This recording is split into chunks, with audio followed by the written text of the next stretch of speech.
Welcome back to the Active Ingredient Podcast. We've got a solo today, and I want to talk about something that came across my field. I was in the Fort Greene Farmers Market, and I met up with my friend Sandro, who is the founder of Casa Grace Quilts. It's a brand that I'm obsessed with. And if I'm in town, for the most part, if it's the Fort Greene Market, I'm going and saying hi to him because he's just the best energy ever. He's just such a joy to be around. And every single time that I'm with him, he leaves me with so much wisdom. He doesn't even realize that he's dropping like these really powerful and potent nuggets. And I think more than anything, it's like his energy speaks for itself, and it makes me just want to know more. Like his way of being is so free and forgiving and so magnetic in a way that is so untethered, is the best way I can describe it. He feels unbothered by anything and creates in such a joyful place. And this joy isn't necessarily coming from having it easy. Like he definitely has not had it easy. But anyway, every single time that I'm with him, he always says something just awesome and something that really sticks with me. And this time, we were talking about his process, and we were talking about going into winter right now, and he's making more jackets, and how for his process that he's noticed that whenever he is stuck, that he just has to stop and clean his home. And when he stepped away from it, he was like, you know what, I'm just going to get back to doing the jacket tomorrow. But what happened was that he cleaned his home, and then he was like, you know what, let me try doing the jacket again. He had previously been working on the jacket for 7 hours, and it just wasn't happening. It wasn't happening. He was trying to force it and it wasn't working. And then stepped away, cleaned, came back to it. And then he finished the jacket in 40 minutes, 40. And it's just such an important message to make the space. He's like, it's not that my home isn't clean. It's that something happens when he's stuck creatively and he has to switch his task. And if he just keeps going at something when it's completely frozen, sometimes it's better for him to just walk away and do something different. This happens to me a lot of times with Active Ingredient when I do a solo. It's because the same message is being kind of like put in my field in a short period of time. And the message of making space for things to come through is one that has lived in my system for a long time, but I feel like I've been hearing it and seeing it in so many ways. And this was the last one that I was like, okay, so do a solo on this because you keep seeing it everywhere. And it's just so true that like everything is a mirror. Everything is a mirror. And if we are clogged and there's too much clutter going on in our external world, it is likely that the same clutter is happening internally. And in order to create anything that feels fluid and it feels like it's moving through you and it's just kind of like easy, we got to create space. We got to make the room for the download, or for the knowing of what the next step is, or for the thing to unfold. Like we need to actually create the room physically, like actually in our space and in our minds and spiritually. And so what I want to center this week's theme on is finding where we can make more space in our lives. Like literally I got back, I was leaving him and I was like, just so you know, I'm going home and the first thing that I'm doing is cleaning my entire apartment, which is exactly what I did.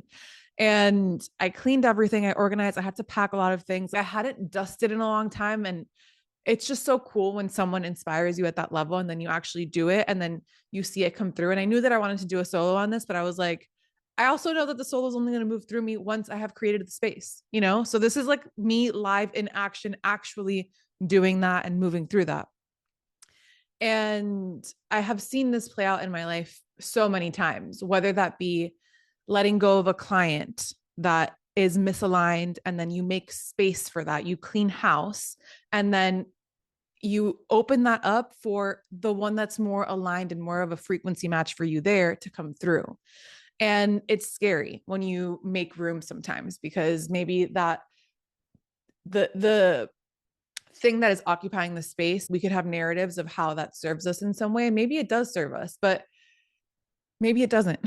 And maybe something better, or something not even better, but something that is more of a click comes through when that space is created. And as I'm talking about this, an old friend of mine, Liz Tran. If you don't follow her work, I absolutely recommend that you do. She is an executive coach and she's just like this incredible human being. But I remember early on in my like inner world exploration, she was one of the first people that really unlocked things for me. And I remember in one of her workshops, it was with her and her husband, and they were saying about quite literally for people that are calling in partners, someone that you want to share your life with, that she, before she had met her husband, literally made actual space in her closet for this person to come through.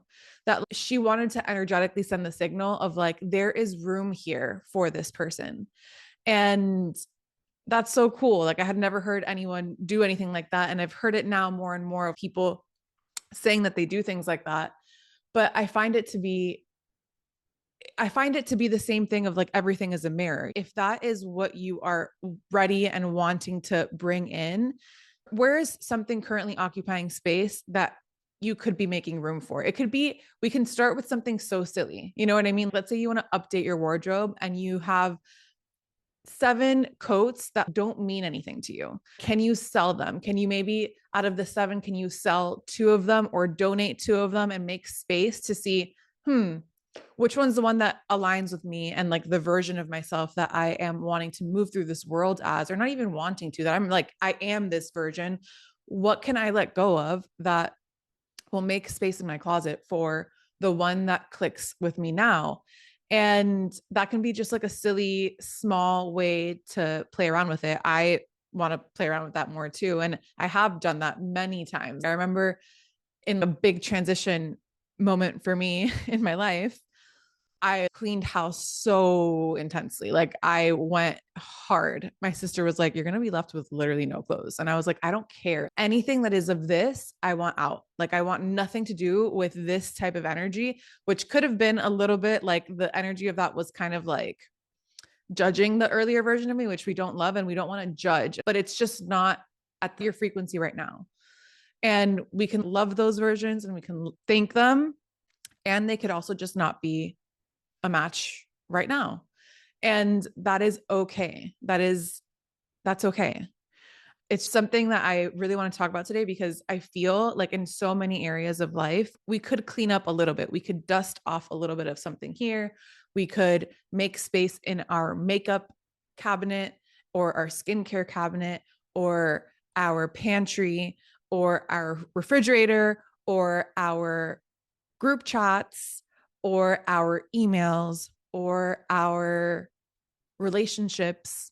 Like, where is it that maybe something is occupying that is just a place where if you want something to come through, something has got to give, you know?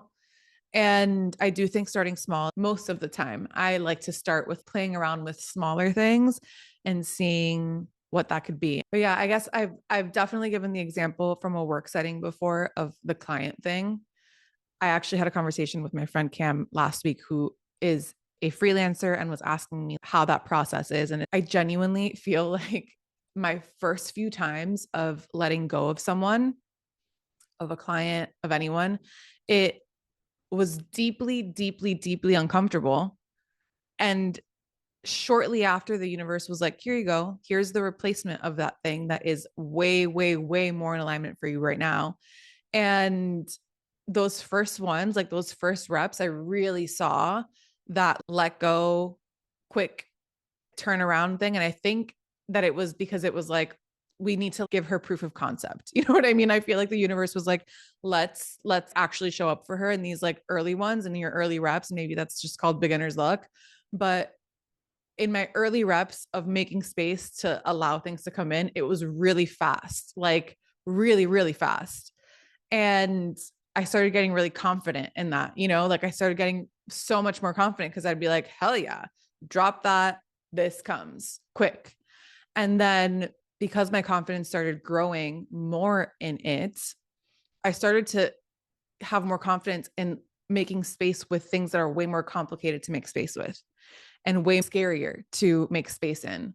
And I'm not going to lie, there are certain things that I have made space for that the waiting period between what you've let go of and what you're calling in is longer, or it's just like a bigger gap. And I just keep having to remind myself in the in between that the in between the here and now is the only thing that matters. Like, how amazing can you make this exact moment with or without the thing that you're calling in the clean house, in the space that you've created? How can you just really rest here and have a really, really good time in the space without calling something in, without having that new coat, without having the new client? How could you enjoy having space that is more free? Because I'm not going to lie, there are places in my life where I am excited to bring in things that are at that frequency. And like, I would love for them to be here. And I'm also just not going to rush or like force something to be there when it's just not time, or it's just not like the match yet. And I think I could only be at this phase of being able to handle that waiting period, even though, trust me, like the waiting period sometimes is deeply uncomfortable when you're like in so much space and in so much vastness. It could be uncomfortable. I only think I could go through it right now because I had gone through so many times before where I did it and saw what that ended up with, that I have faith. I have complete faith that exactly what's supposed to be in my life will show up at the exact right time. I have so much evidence of it. And so I think that the silly small ones are the ones that allow for the bigger ones. And even in the example that Sandro gave of in a creative process, making actual space and cleaning up your environment will clean up your mind too. Like today, my apartment, it wasn't even that it was like not super clean, but there was like certain little messes here. My makeup was kind of like a little bit of a disaster. I hadn't dusted, like I said, and like the kitchen, I vacuumed, things that I don't necessarily do every single day, but I just took the extra measure and cleaned and did every surface, and I feel different. My choices the rest of the day have been different. How I've eaten today is different. How I have pre-planned things that I know I need to get organized for in the week is different. In just one singular day of having chosen to make that space, make the room, make the environment clear, because everything is a mirror. If my space is clear and open, then I am clear and open. And I can hear the actual true thing of what the next step is when there is space. So that is all I have for you this week. I think the takeaway from this for myself and for anyone listening is to identify the places where maybe we have a little clutter and choosing to make conscious space with that clutter. And if we know that there's something that we want to call in our lives, that we just are so excited and want that and know that that's something that's for us, then what will that require? And how can we make the space for that to come in? So I hope that you have a beautiful rest of your day and of your week. And I will see you on the next one. Bye.